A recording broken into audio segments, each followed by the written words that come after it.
Hey guys welcome to school for studies. इस video में मैं पाकिस्तान की हिस्ट्री के रिलेटेड कुछ इंपॉर्टेंट डेट्स और इवेंट्स को डिस्कस करूंगी।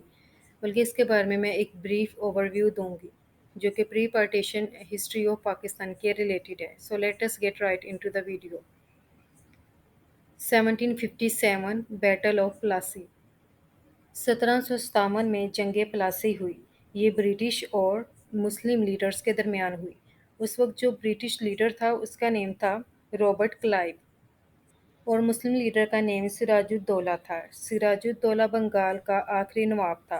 तो बंगाल का पहला नवाब कौन था? मुर्शद कुली खान। बैटल ऑफ प्लासी में मुसलमानों को शिकस्त हुई और इसकी रीज़न ये थी कि रॉबर्ट क्लाइव ने मीर जाफ़र को रिश्वत दे दी थी। इसलिए मुसलमानों को शिकस्त हुई और ब्रिटिश को विक्ट्री हुई। और इसके बाद हम सेकेंड वॉर देखेंगे जो कि 1764 में हुई थी। इसका नेम है बैटल ऑफ बक्सर। क्योंकि ये बक्सर के मुकाम पर लड़ी गई थी इसलिए इसे बैटल ऑफ बक्सर कहा जाता है। ये वॉर भी मुस्लिम्स और ब्रिटिश के दरमियान हुई और उस वक्त जो ब्रिटिश लीडर था उसका नेम था हेक्टर मनरो। और जो इंडियन स्टेट्स थी जो आपस में मिल गई और उन्होंने ब्रिटिश के साथ जो है ये वॉर स्टार्ट कर दी। तो उस वक्त जो इंडियन स्टेट्स आपस में एक दूसरे के साथ थी और उनके जो नवाब थे उन स्टेट्स के वो एक दूसरे के साथ थे। इसमें नवाब ऑफ बंगाल जो कि मीर कासिम था और नवाब ऑफ ओध जो कि शुजाउद्दौला था। इसके अलावा मुग़ल सल्तनत का भी था जिसका नेम था शाह आलम टू। लेकिन फिर इस जंग में क्या हुआ, इसमें भी मुसलमानों को शिकस्त हो गई और ब्रिटिश जो थे वो इस जंग को जीत गए। तो ये मुस्लिम्स और ब्रिटिश के दरमियान सेकंड वॉर थी। अब हम देखेंगे ब्रिटिश और मुस्लिम्स के दरमियान थर्ड वॉर जिसको बहुत ज़्यादा याद किया जाता है। 1857 में ये हुई थी। इसका नेम था वॉर ऑफ इंडिपेंडेंस। जैसे कि 1764 में जंग बक्सर हुई थी और ब्रिटिश जो है वो सब कॉन्टिनेंट का कंट्रोल संभाल रहे थे। तो ये वॉर भी ब्रिटिश और इंडियंस के दरमियान हुई और मुसलमान ये जंग भी हार गए और इसमें ब्रिटिश एम्पायर को फतह हासिल हुई। और फिर इस जंग के नतीजे में मुग़ल एम्पायर का खात्मा हो गया और जो आखिरी मुग़ल एम्परर था उसका नेम था बहादुर शाह ज़फ़र। उसका बर्मा में इंतकाल हो गया 1862 में। तो जंग आज़ादी की नाकामी की वजूहत क्या थी? वार ऑफ इंडिपेंडेंस की। तो आपस की जो नाइतफ़ाक़ी थी, जंगो-जदल, खुदगर्ज़ी, खुदपसंदी और इक़्तिदार पाने की हवस ने मुसलमानों की फ़ौजी ताकत को तो बिल्कुल ख़त्म करके रख दिया था। मुसलमानों में बाहमी तावन का फ़क़दान था। हिंदुस्तानी फ़ौज जो थी वो ना तो कोई उम्दा तंज़ीम थी और ना ही उनके पास कोई अच्छे हथियार थे और ना ही उनके पास कोई फ़ौजी थे जो कि किसी का हुक्म मानते और ना ही इनमें किसी किस्म का कोई डिसिप्लिन था। बस ये लूट मार की तरफ ही माइल थे। इसलिए अंग्रेज़ जो है वो इस जंग में जीत गए। और इसके बाद है 1867 में उर्दू हिंदी कंट्रोवर्सी। जो बनारस के हिंदू थे उन्होंने ये मुतालबा किया कि उर्दू एक गैर मुल्की ज़बान है। इसकी बजाय जो है हिंदी और देवनागरी रस्मुल ख़त को राइज किया जाए। इसलिए मुसलमानों और हिंदुओं के दरमियान उर्दू हिंदी तनाज़ा 1867 में पेश आया। इसके बाद फिर 1885 में इंडियन नेशनल कांग्रेस बनी और इसका बानी उस वक्त सर ह्यूम था। और इसके बाद फिर 1905 में पार्टीशन ऑफ बंगाल हुई। बंगाल एक बहुत बड़ा सूबा था और इसको सँभालना बहुत मुश्किल था। तो अंग्रेज़ों ने इसे मशरक़ी और मग़रबी बंगाल में तक़सीम कर दिया। इससे हिंदू नाखुश थे लेकिन ये कि मुसलमान बहुत ज़्यादा खुश थे। तो हिंदू जो है वो मुसलमानों की इस खुशी को बर्दाश्त नहीं कर सकते थे।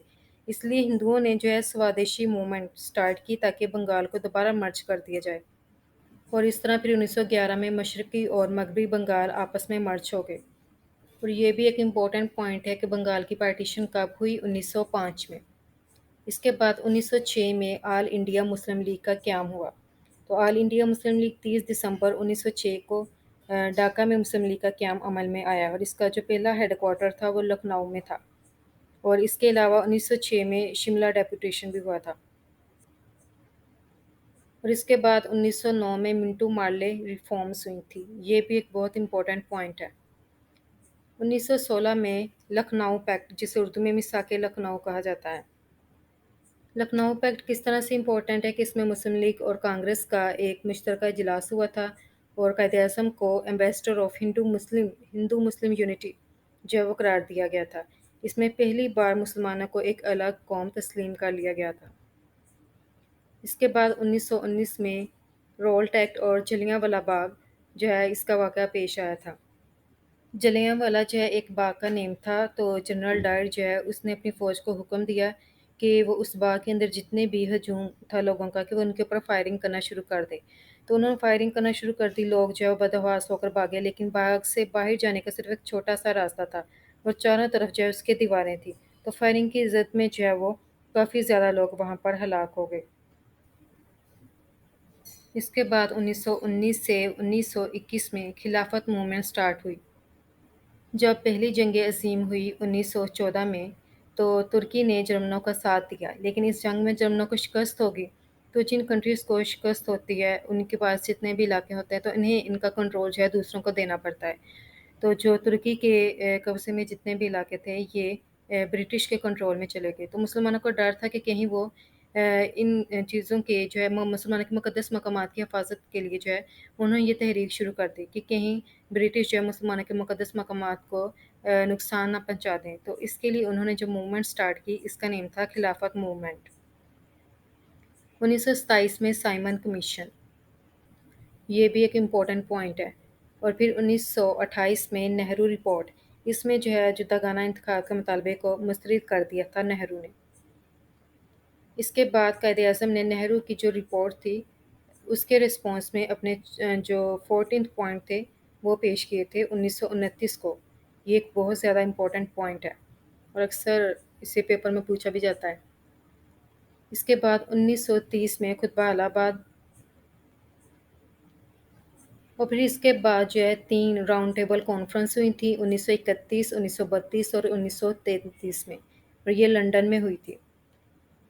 اس کے بعد 1938 میں قائد اعظم یعنی کہ محمد علی جناح جو تھے، جو ہمارے لیڈر تھے، ان کو قائد اعظم کی لقب سے نوازا گیا تھا۔ اس کے بعد 1939، 22 دسمبر 1939 کو ڈے آف ڈیلیورنس کہا جاتا ہے۔ 1940 کو لاہور ریزولوشن ہوا تھا اور اسے شیر بنگال مولوی اے کے فضل الحق جو ہے اس نے پیش کیا تھا، اس نے پریزنٹ کیا تھا۔ اس کے بعد 1942 میں کرپس مشن ہوا تھا اور 1945 میں شملہ کانفرنس، 1946 میں کیبنٹ مشن پلان۔ اس کے علاوہ 1946 میں ڈائریکٹ ایکشن ڈے بھی سیلیبریٹ کیا گیا تھا، 16 اگست 1946 کو ڈائریکٹ ایکشن ڈے اس کو سیلیبریٹ کیا گیا تھا۔ پھر 3 جون 1947 کو پارٹیشن آف سب کانٹیننٹ کی پارٹیشن ہوئی تھی، اس کا یعنی کہ فیصلہ ہوا تھا کہ انڈیا اور پاکستان یعنی کہ 2 کنٹریز جو ہیں وہ بنیں گے، اور پھر 14 اگست 1947 کو پاکستان آزاد ہوا۔ Thanks for watching. So if you are interested to learn more, then you can subscribe School for Studies. I hope that you understood the topic. If you still have any doubt, then comment down below and we will respond as soon as possible.